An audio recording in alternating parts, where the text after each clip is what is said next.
Bach makayubo ke Uganda man bach kayola otio chaka wot me bope me kilimeta aliba paradek nyai Kampala mechere Cape Town kabed mati South Africa I wote mkwame ngolo Africa ari ke yaro wot pa bach man ni tin ni chiangwen ki Kampala obekele botin report man ki jema kema pol moti meko malmelo bo Uganda tin ni yup melo ngemo chwiny ento kongwa chakenen wiye madiro duchen waneno dong kor ki kore.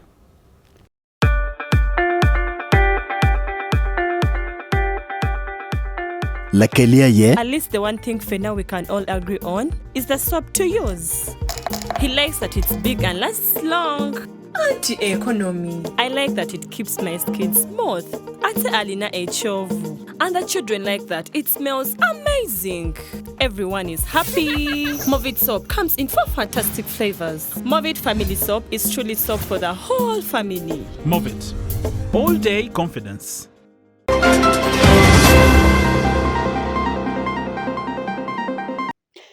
Bach makayubo ke Uganda man bach kayola uchaka wot me kilomita aliba paradek ni ai Kampala mechero I Cape Town nilo South Africa tini.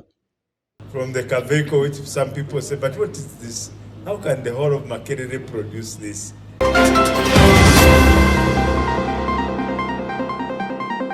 Kajumpe pero president te party FDC Nandala Mafabi yo lego lwak malama bolo boten kui pien FDC tika yup mogoy maleng michulu diay padano mailao achuli kidong teso. That the compensation plan, it is on FDC which has a plan to compensate you, your cattle you have lost. Amadu twal ania Sunday akomo mani yup meloga ngay mochun ki wanlu television nang waneno comedy kore yup man kan ki wanlu TV. General Katumba Wamala mati Minister Pilokom Tichigin Watilobo Uganda kachel ki Minister Pilokom Science Technology Kidong Innovation Odir Manyen Dr. Monica Musenero Dini Odir Kuyaro Wot pa batch makilone mona kayola yob moti mekiba nambole wot mana wuterni anopiadek dakobo warni yaki Cape Town miaki Kampala metiere Cape Town mati South Africa pini anopiadek ibo pime kilimeta aliba pao ya dekolo bajman worki iloba bichil mati Africa ochaki Uganda ochaki Tanzania, Botswana, Eswatini, Zambia, Kidong South Africa. Iwot mente moker pabat makilo Uganda mayoben kipajo kan ilokom tet manyen maake Africa. Wanen kong report man kore committee yup melorange mochin kid mayar kwere wot pabach kayola man bach matiu kimach lingwich. Bach kayola makiyubu charging battery nanyo tiyu kimache link twichi kiloni 13 meter model makiyubu maran eneo bujaga wote bobi makilomita alipa pao ya dek kiloni mono Trans African Expedition wake Uganda mechero ilobo South Africa. Wot man mo chaketin nenende piario medima pao ya chili yutiko ni ker menyutu gen kidong ker palobo Uganda ilokom yupo gen wot matiwi kimachi link twitch gen wot matri la bedna kibene gen wot magiyobo kipajo manyoro tet ke kwiri panywali Uganda. Ikare mimiyo bandera mechako wot man ni Minister Pilokom Tichigin Wotilobo Uganda General Edward Katumba Wamala owani mono mano biro ngon manyen pe Uganda kidong bene chwalo ngeki kwa mapera tek bot wilob na Uganda tik gen matek kine ye bene kom dano mameke tet magitikwere kibene dok Africa tiki ker mechako anyima no ki yubo dok rila bednaga kono weng teaching lobo del chol. From the Kaveco, which some people say, but what is this? How can the whole of Makerere produce this? Yes, that's where it started. This is where it has come to. So I think, Kayola, Kira Motors, you have a right to do what the Americans do.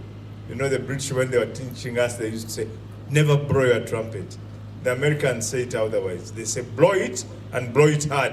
Wot medwe achel eni o ki Uganda chero ki Tanzania karo ki Zambia Botswana Eswatini kadonya gikne oi Cape Town ilobo South Africa.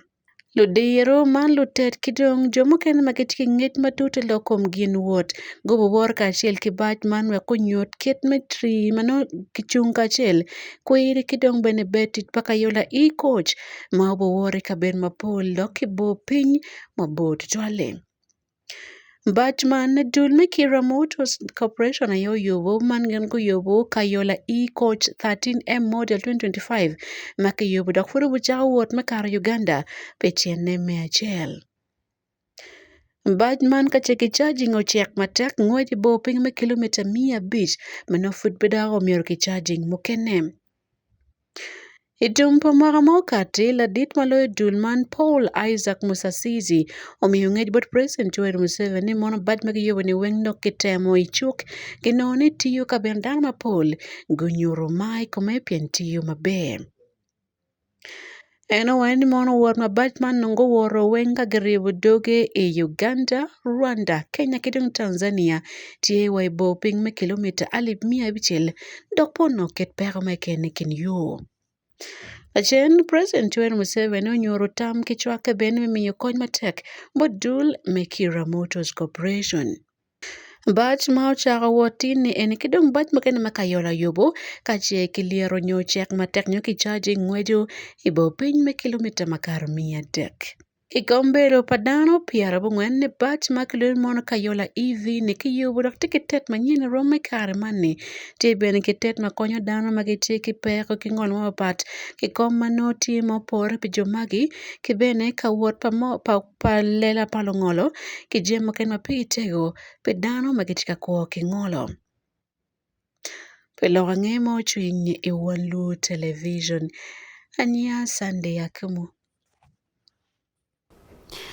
Loko diro ifu melweni kamalala kame pinti kila dukin mabejo bakwenti iluker polufu maiti kidir manyene fu menena kit mapinti kwede karmane uweke gwa kabir marumwa obeti roma pore polufu madul makilweni mono palladium katil jangamente makemala kompu kona gini guru district magono ponye mangitina na duki pati kidir makitman iloko mtiji kwede manyene kamjema kana pira takotwali lokom loko kene pui karmane uweke dinker polufu magiti kumalo melo Uganda ipume biashara joni sani uchaga chone take report mero biro doge pe yup meloga ngemo chwen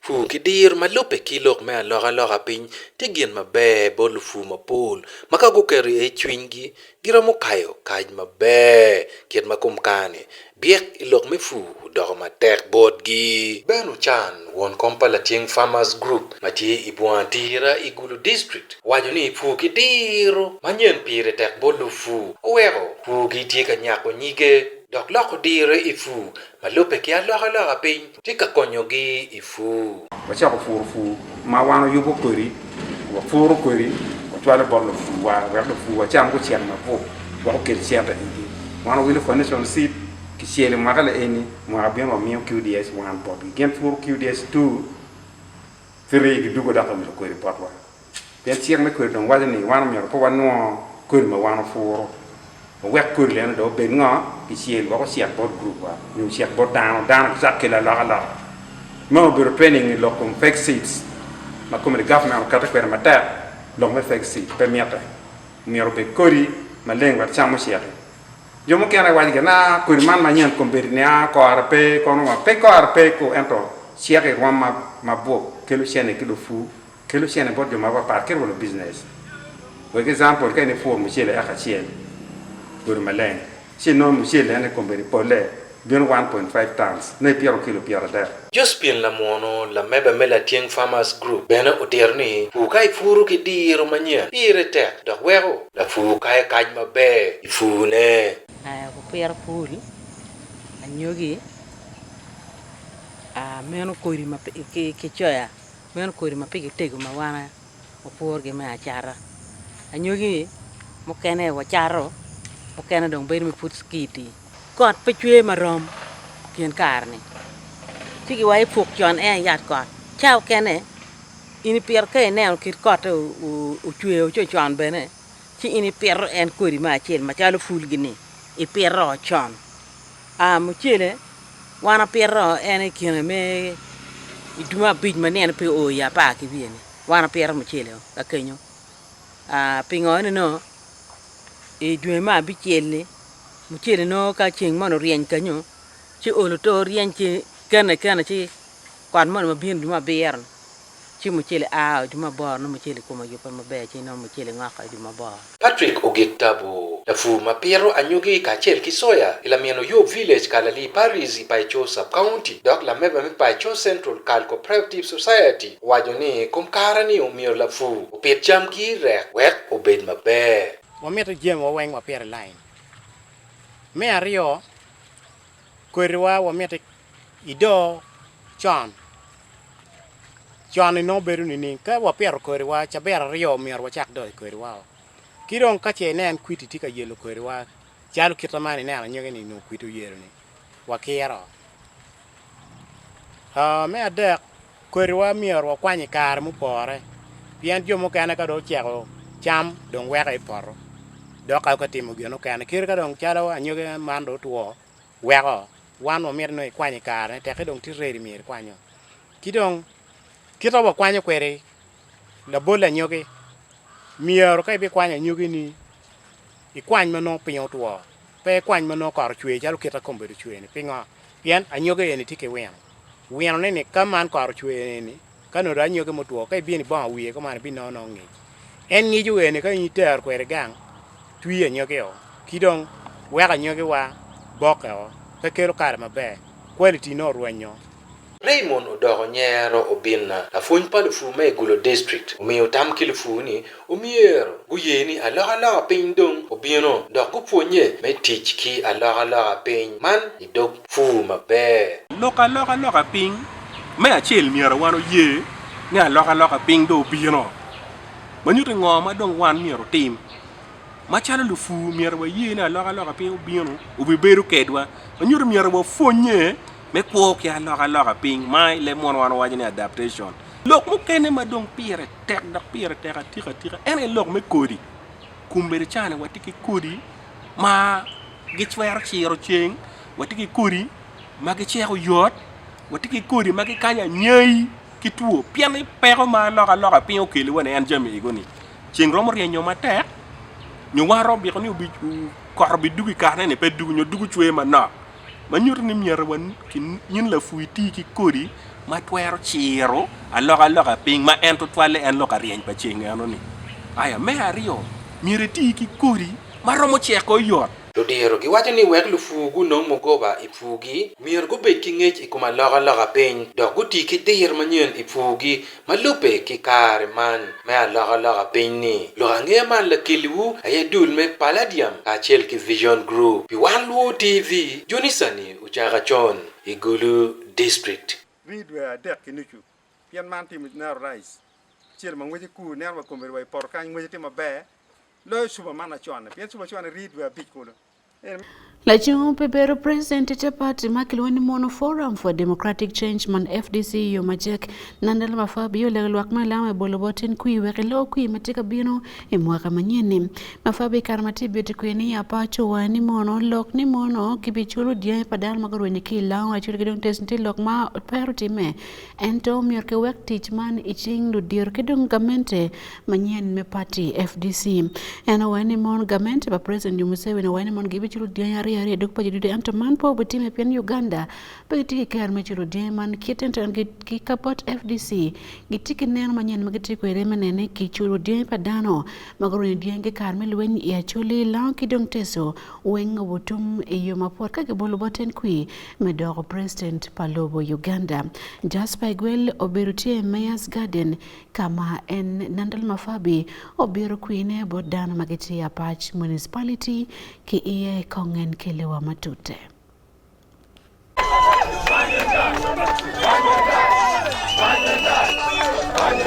Party President me Forum for Democratic Change man Nandala Mafabing kwa rog melang kerja me tumalo dushung me ketugeni kome uta yere me ber president me Uganda yerma binuni pien en ke ken kere FDC party me tikere neno ikokom neno ni mano rog melang ucholi kere taso berger kare menungo chol me dogi kerja me giamo binu rueny ikaramo kar benni gamente me enare mi tetela president yuberi ka gota Museveni tekere plan dok tiana no yora me miro berker kare me cholo dokalangi me obinu berker kare me rueny dok joma go binu berker kare me tena gamente ka ye kot Nandala Mafabi party president me FDC en kono lokere kere luak ma pach mane chengario imeyas garden karme en kono tia kwaye kwirere ilangan en kono tir ni manono FDC ken en amati kere neno mati ko peki mechulo dokalangi en tope NRM. I want to tell you people of Lango that the compensation plan, it is on FDC which has a plan to compensate you, your cattle you have lost and the other properties. Kopet magu jama la me joti arabo jo ken ti arabo ka biyo dushni apart me FDC ken na tika tika yoro lil me na jama la do kila me do kartel kede. There was a court ruling. If government was serious to compensate you, it should have done it. But if it has not done it, nobody should lie that they will do it. And the ruling was clear that if you are going to compensate somebody, that's why we have right in our manifesto. If you lost 1,000 cows in about 30 years ago, how many cows are now? That's what you should get in the current terms, not what you lost exactly. Omia por wandi uti joken dikido hapa joken dikido pia yo joken do kido mia chiel mani karmo karange aman gamet ta ni kado yini ruyi do ko bi kado habi eto en tikir nerbe ko ni ka mu ka par mu karange ni kido pia de tinni no bir kido hadi mon bir yuba me eno bir ne mano o do jama langi. I am told President Museveni is saying he's going to give you for every family 5 cows. I want to give you mathematics and you tell me if you will have those cows. Ami tati chora tu winyo wera ta ko ni mi yupa chela do habisha bicheta mitati chora do ha ngo ame bi timeningi. In Lango there are about 1 million families. 1 million times 5, those are 5 million cows. Where will you get 5 million cows? Or which farmers those cows? Kai ti chora utika cheke jiwa ron tutumia chipachi tutumia chiel ipachi kane no do habisha bi kai ni nyao ino do hadi yinti chora metingi. That is the same promise in Teso, that's the same promise in Acholi, that's the same promise in West Nile. So that means Teso 5 million, Lango 5 million, Acholi 5 million, West Nile 5, those are 20 million cows. Where are they? Mono be look liberamente au be okay alkel kedi kum karman kwa yokuir. Ila kan de ko mi yodok, Acholi mi yodok, Itesa mi yodok. Na do hini janu ngikwene. If you don't know how to count, they cheat to you. Ka pe ngi okwanjo kwali. And this is a serious matter. If he was very serious, why doesn't he pay you cash than saying he's going to bring cows so that you can go and look for the cows where you want yourself? Ka ko ba ko no mirendo mi shena piri wori wil denga piri pe ko be mi yidok. Do ke janu ngikwene kaka en mi yochente. So they are waiting for the election after 15th. They will say people of Lango don't understand, forget about them. And again another 5 years. Mane tia ko boka ni ko ro ka te pi kuiro karo. Ka kuiro karo to ko mo ka bicho ken mono wi no wi ko ka kel jo melao. Ikom karman kono medang pur mirni manono nuong chenta bop ni yae wichema papata ma gino ber ker karme puru en to ka tuni karme chemo chek wel jami por kai ruaj tewe ko te daro ber ker karme nungu chenta goro ni yae kom gina pura ging nandala ma favio terro nena me pati me FDC tie keret takiri ma yaw bino bedo ker karme ber president tewe ko pur ber ker karme nungu gina me ya ikom me pur yora ma poreng. So I feel so bad that the people of Lango have been reduced to beggars, yet they were proud people. Mia biru ka kede wang twin kane no lai chawo mi go do jo mo biro kwa ko ri biro jo America nge ya tek to wale Uganda. And that's the reason why we are seeking your support to make sure you get your pride back. Manu biru gina mo mi wa biru kede kare me bino bor me bino kwa yukuiru awa hawari ka chonti aduogi. Thank you. It wasn't a mistake that you had to grow cotton here because it was found that cotton was best grown here. Peri oberu miri hunyo oberu pe home wani beru kerikana me puru pama edu pama oberu gina wani puru kanchon. You had a starch factory in Lira. It's no more because you used to grow cassava and the starch would be there. Now they have been reduced. We now have no cash crop. Even the food crop you have, you are growing and you are getting even less. It comes with assurance that cotton, which is a very priced item, it is called white gold, is going to be grown and the people will be paid money because government will be the leading marketing manager. I do maybe you take to Nimano, no, Pama put you medun can't get a poor penny car carrying you are pound white gold, penny no kelchente. And they do like in a Jam Sugar car. If you are not aware, Lina Spinning Mill had a special line for power from River Nile up to here at Hydro. And I want to assure you that all your generators will be revamped. Whatever you grow will be stored by government if you can't sell it immediately. Akwa ko me cooperative union na me kono riki laukan bergina pira tek do ko japol en kono tirni manno. Our chairman is complaining about cooperative society which is the generous destroyed. There was little spinning mill. It wasn't wrong to be built that little spinning mill. There was a purpose. We want to assure you cooperative work because that's where farmers do collective bargaining and they get better prices. Manu biro kana mo pur kele jamgi e ka to biro kele dwani laro wel bo jami charo amin wilo jami donc gin kaw yi ho gin cooperative dogo pur bino chene pero biro kele wa ha me laro jami ga pirgi And that's why we're saying we're bringing back our cooperative bank and agriculture bank. It was made for a purpose to help the poor farmers. Banki mo pur mo loni cooperative bank ritie but kao kero committee ibina ni mano reviving cooperative bank sudo go one pur be ker kalme nangi. And anybody who would want money, a farmer or a cooperator will go and pick money there at no interest because the bank will belong to you and it's below. Kai me to change ba dena me be the pur work a cooperative bank it didn't change kin loan nere interest ya government mi ina pur be ka cheke kalme wayo na jamu. The well-known cooperative union is just now currently and the name is not functioning. It is going to be revived and it will operate for the people of the Olango. Ajumi to be president and family. Gajo do mi ekwiruko ginukera mere twokyo inam. Wanu ti cooperatives kan otike de general wameti buje amando petie kanoro. Ana tamo ni abin ko win lokere lokeno lo ka be. Lo ka me ka en ubedi o me okwiru bedi la ti amo kelo dan lo baduong kutwan. Amo kelo lo hadang. P1 Low Television, Just Fagwell, Iapat Municipality. Ke pakwach lubol kui makiti ya Lui Sub-County mani pakwach district go ene kimiero pi manotiki pi paipo mamol mabe dokti pi maleng marwat ki kwa padano Sub-County man tiki wang pi achele kan matiki pi maleng dok bene pol kadano waribo wany matek kanongo pi maleng ma marke mke matit pajo pian pol dano jenge ikum pi maaki ikulu Nile gamente de karmano to yapo wako kaber me yobo pi maleng kilu man pi dano magiti kiluni alui Draco do water project mapole bamiyo pi maleng bodana magiti eni Sub-County man pole magiti ting yo keken ento la church pawan lu TV edna pichulo kadana magiti itut pa lui mani boping bati patke guri en Kelly report ikumtampal wak pi maleng man pi paipo metich ipajo kidong mukene meamara. Ingegamente melobo Uganda yabo project mekupo piman ya Lui Dry Corridor Water Project poleo berakonyo dalma ya Lui magiti teng yo ento mapole mokenete dalma ya kipanyimu kidong wadilai genduju kiti Sub-County. Ko palwak dong tini mono monte ke mekepeng mapol men nongo pi to tole mati de pada la komter ke gena mara tie pera madit bot luak ma ya Lui Sub-County. Eko mote kanongo bile ne panye eko papi awani wa pe papi ote kama de pimaras ba hol mo sengi gerumbudi jumi district ngondo sawa mage gerumbudi awoni ngi kwara kadwa papi no te ka safari ngi papi inoni pimalengo pe engelembe mirasiel. In the first place we have water shortage. You know that water is the life in a human being. So I would like to tell you that any candidate who goes through this election, we really feel that that person, if he goes through, will make sure that he provides us water. And this water you're going to provide us, he will lead us with the water which can be reliable, which can be all the time okay, stable. Not this water which comes and goes anytime. And this then be mirare yo school manda upe paniet. Awia mwate kanu mpeko tingi school ndo unya class manda upe na wia. Ginde pe desupe awia teka bedi wengom yeni peko matie paniet. La Pebero MP Pamon Ipakwach District Labo Party Sarah Bakit weka cheke yara entap ibinene mon kikubu pi maleng me obo dan me kingang weke gegwok yotkom palokin pajo duju.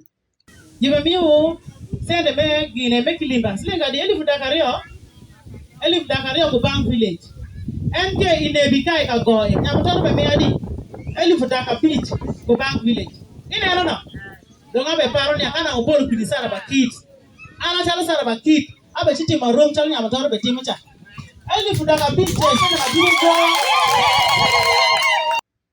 P1 Luo Television K Pakwach District Edna Page.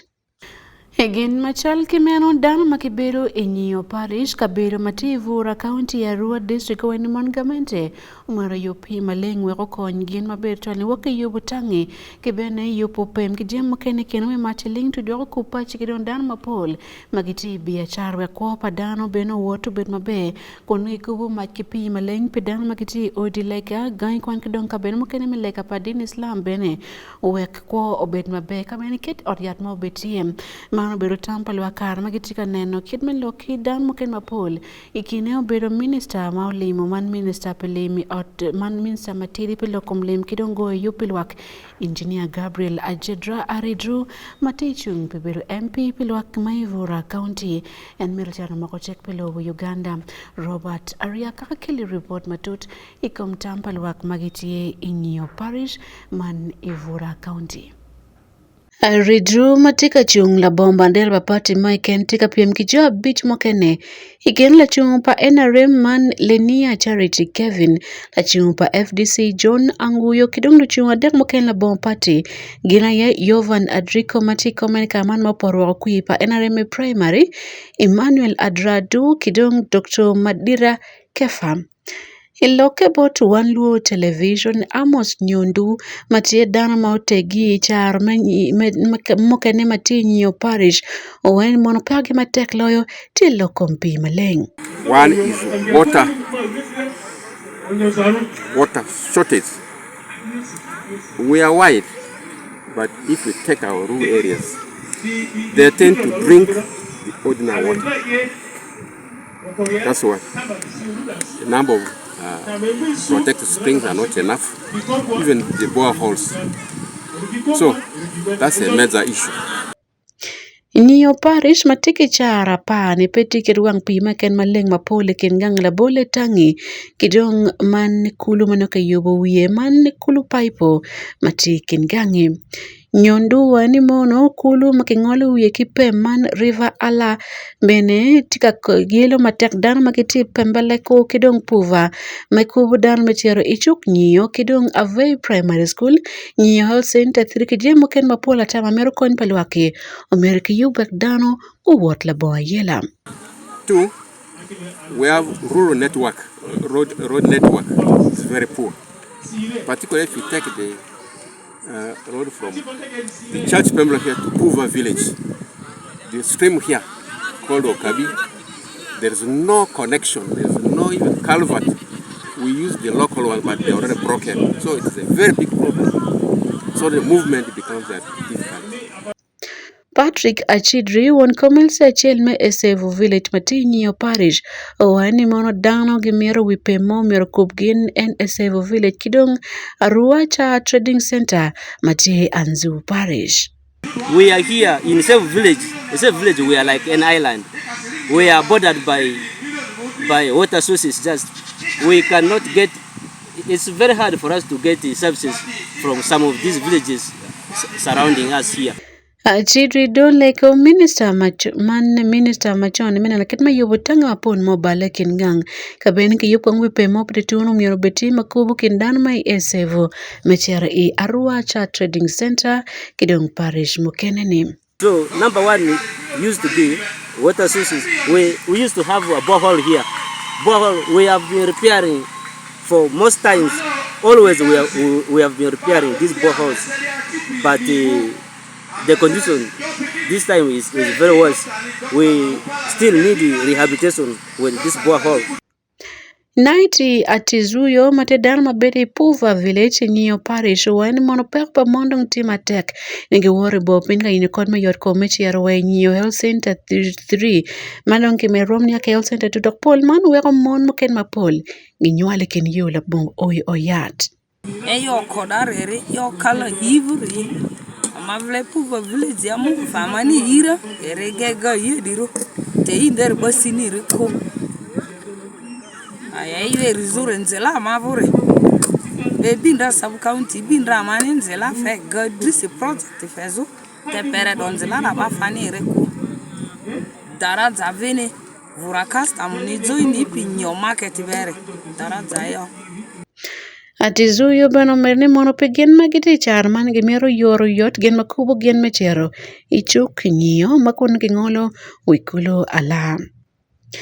MP kebene minister machono wani mono ebilogo matek weke med rompa orjat mo miero betie piane Vura County olugiti oriyeri matike sub county angwen man ajia arrivo logiri kidong Vura Town Council inge kono ko poka bermo ken meberi ya Rua City pero go metamer oyat maken madit dong pere ya Rua District.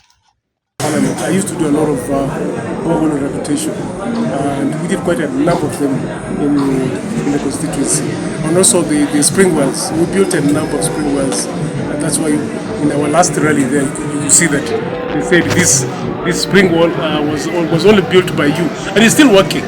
It's still working. So water is a very big issue, and my way to address it is that in certain areas we may have to do solar water.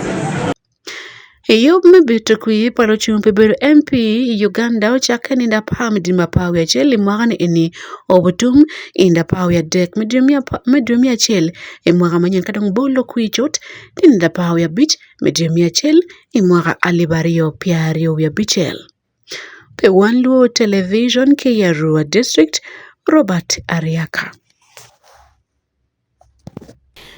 Ilonge makar kamapat ke lobo Uganda man latela lobo France man President Emmanuel Macron otero pie ke deke lobo Mauritius mati Africa ngan mole ojolowe ena yobedo Prime Minister Navin Ramgoolam matiko on kimien menen kitudo wan mabe kin President lobo France kidong lotela mokena makiti Africa elimpa Macron ma boterni na beach lobo del Chol kan tikono kin tut mameki merocha wat ikin lobo del Chol kidong France kinin manak matika bina nyim Karaman ma France tike wat marachi ke pol dan ma pola tai bilo bokolni dong makro ti chagnan kidman rocha wat ke jum ken mapigi tego igamente ma meke man ma ake woka kinati Africa man mete wat pocket kin Africa kidong France wati ki report makiber doke pilokman e yup melo ngai mo chun itika nene kan ki Wanluo TV.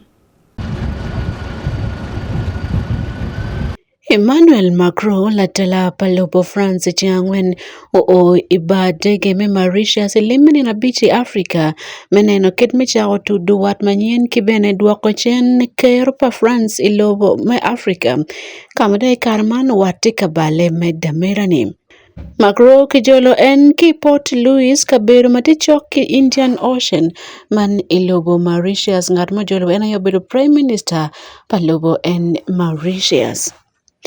Engelimo lobo Mauritius tini Macron woro chere South Africa kama kachoke titimi man kachoke me G20 summit oputime chiambichel kidonge cheng chabet nieni kaomborwati yeki President Brice Clotaire Oligui Nguema Inge kono mwakario madongo watu kat kwere kin lobo meno ki bongo kadongo woro chere Angola ilo makono bujola kachoke me African Union ki European Union Summit maobutimene. Lema gikipa Macron Africa uberutie dreamia dek imwaga alibario piru wa dek. Chulana me Mauritius matiki dano mapedak polo tualti ken mila na chiltana rio kekeni polkaro beruneno maditi lo kompuro tiang dak bene tika kati meneno kit menyut la bol mabeto tual ilokom katiki jema nyan madara mti kwerelim ni wokelimo pinkidong pu dak bene kare man perma pol tika time kuno. Emmanuel Macron beno borate genki Prime Minister Navin Ramgoolam kanyamulok mapigi tege wautiano matini meneno ken machakorocho wat kibene liman pierete kelokom ripo wate kit michiwibie imedong obale woko pimakar piaradek ikama President magiki palobo France Francois Mitterrand o ilobo en Mauritius emwaga libachel mia bungwen kipiara bungwen wiyadek. Pe Wanluo Television Ania Sunday Akumu.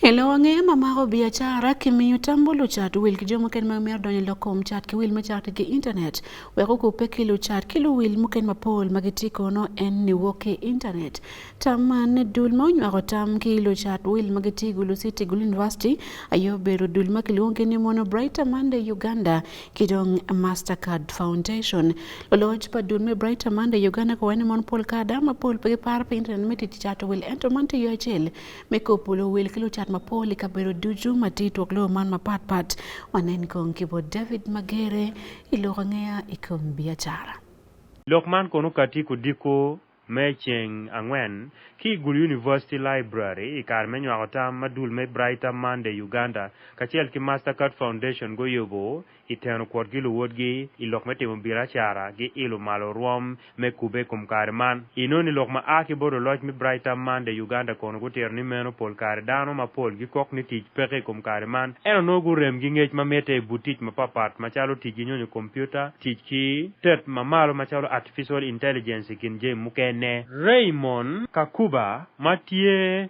lead officer nyo lead facilitators i Bright Monday Uganda kono nyako kit magiti kar ilo kede neno palumi tich ki juma yenyo tich me tich ki dir me kom kareman me ilo biachara potential employers for the pool of very many candidates that we have been trained through the Jane Kazi project, which is a flagship initiative. We are implementing in partnership with Mastercard Foundation, and the purpose for this project is to get youth to work. That's why we are calling it the Jane Kazi, which stands for Generation Work. Kazi is a short form, Swahili word to mean work. So we are taking our youth back to work. We have under the project trained many youth through the soft skills training, the entrepreneurship pathways, but we have also provided them access to the AI career tool, which is one of our innovations at Brighter Monday Uganda. It helps you come up with a CV in no time, cover letter, and it provides you opportunities to apply to as many jobs on our platform as possible. Inoni jomakono kuberio kanongech iyup meno magin lutim biachar kilutich mapapat bene gunywako tamgi. Caroline Auma tie la tim biachar me Gulu City kono nywako tame kum ngoma ene noi kum fonye man. Lutwich chwingi chok tutwal. Begi keru chwingi ingoma gititime. Lok me ot cham miru keto chwiny. Adong no ngej bene miru keru kumi omot. Kita dong Brighter Monday tino wine gen gi fuonyo lutino. Bulu magi bi kel ka tich pot wane. Gen tieni on to kadi wan ma unon chon watiki luor no bi kwanye. Inoni Sara Jen Akelo matingat matiu ki ICEA insurance nyodul magimi insurance kono miyo tamni jomagu a ki gang kwan mer to ngeni gi bitiu tich kom gin magi kwano en mabergi wich matwolo mi ye tich mo keken. They are growing their careers in the different fields that they are studying. But there is a question that people always ask, after campus, what next? After campus, what next? When we are at school, we have a lot of ambitions, a lot of goals. When I finish campus, I'm going to work with this organization. I want to work with Bank of Uganda. I want to, you have all the organizations and the companies and the different places that you would really like to work with. But at the end of it all, after graduation, you find yourself you're not really working in those places that you had wished to work. Jennifer Anena tiebe timbia chari Gulu City be nywako me kum ngome kwanyo ki gore meno. Training matien ma Brighter Monday kachel ki Mastercard Foundation bingu kweretini. Kit ma wan tiaro le diere ma wachoye dano idok tich. Ngomora mutingone mabe we no wagam tutian kwan magutio kwan ke university. We are going to be able to teach Papa. If you board organization, tell answer women, and one day we're doing a chill, get your marketing more than Papa. Or me opportunity, maybe why in town. Maybe in a very board what we do a real. Maybe in a do a there. And no better, I think I know dear. I'm teaching up a part, you go why, you come on, you come on, you come on. When you burn, welcome in a dark, Jan. In Jalatian Kwan with your Kwan University, that's a poor retaining in Borwa. Inoni Benson Ucheng Matthew ki Advanced Africa kono nywako kit magitika ilokede neno pabuli kumkare man wek neno man ni tich peni kidonyo imeru ngech mamete kumkare man ayeyo achielo mbi kwany gi woko ki bela bon tich. We need this. These are the soft skills that even if you're fresh from university, but you don't know how to eat. Sometimes we even put it that we want experience of 5-10 years. Imagine a youth that has just come out of university. How would they meet such a criteria? But if we position this youth for that employment, Yub man kono, dan magluoni Wilbert Opio, matila lupko RCC mela rope de division, ayober wilma wara iye, lorange wan luo TV, David Magere, Gulu City.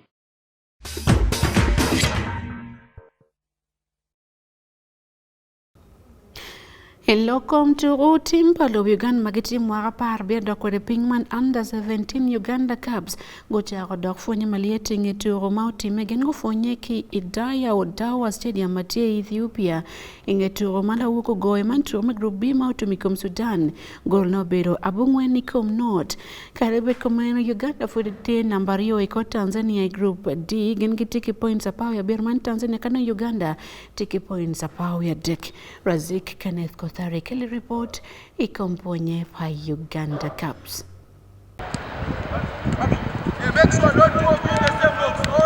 Timma Uganda kono ame mohakipekara pa wiabiro amete tukutume sekafa zono qualifiers kono otemo tiengi kanna mengata molemo gi over Uganda leader of delegation Isaac Magola Kakire ikarame gintia timo training kun ngatatia lawyer training man over a point to hadit la Yera Kingston kun ngatatia konyu korber Stephen Bengo Saddam Juma Kiriasan Mugabe Uganda Cubs kono miro tuk timu dilme Tanzania ninde provachel dihi itu hame pira tek totalmente no ngatame karna machele group ba ame tukadita metia awaranyim isekafa zono qualifiers kana mede Uganda Cubs ene yobere defending champions itu chel kono Owen Mukisa amobere team captain komni yobere giti Roma malo menenoni kopa megino kwa nyingine karamo karangich udwogo bodgi which one that I'm the captain of the team. And I want to thank the Almighty that I have 4 goals in 2 matches plus 2 assists. As a person, I have my own targets in this tournament, and as a nation, we have our own target. Our own target as a nation, we want to defend the treble and put the country back where it belongs in the African Cup of Nations and in the World Cup. Beg gidang Enoch Mwesigwa tikere tek chwin ni kita megeno yabgen kere tuki Roma maloni goal difference ameti modilu melo Tanzania tikere ni nyurni gin lob Uganda miro kadu gine kere lodge iturumana pirate kwoke. Guys, what I want to tell you that you don't lose hope because we are going to make it again so that the team can go back where the team was under 17. Guys, don't get worried. We are going to make it with our coaches, with our friends. As you have seen, the captain has told us that we are still making it, so you don't lose your hope. We are still doing it. Lahangeo chwin P1 Luo TV, Igulu City, Rasik Kenneth Kotari. Tanen Wanluo television o yageke pa yup milorange mo chwin tin kan anya sande yakumu metikna no kaduju yup mukene fote kabina pe in.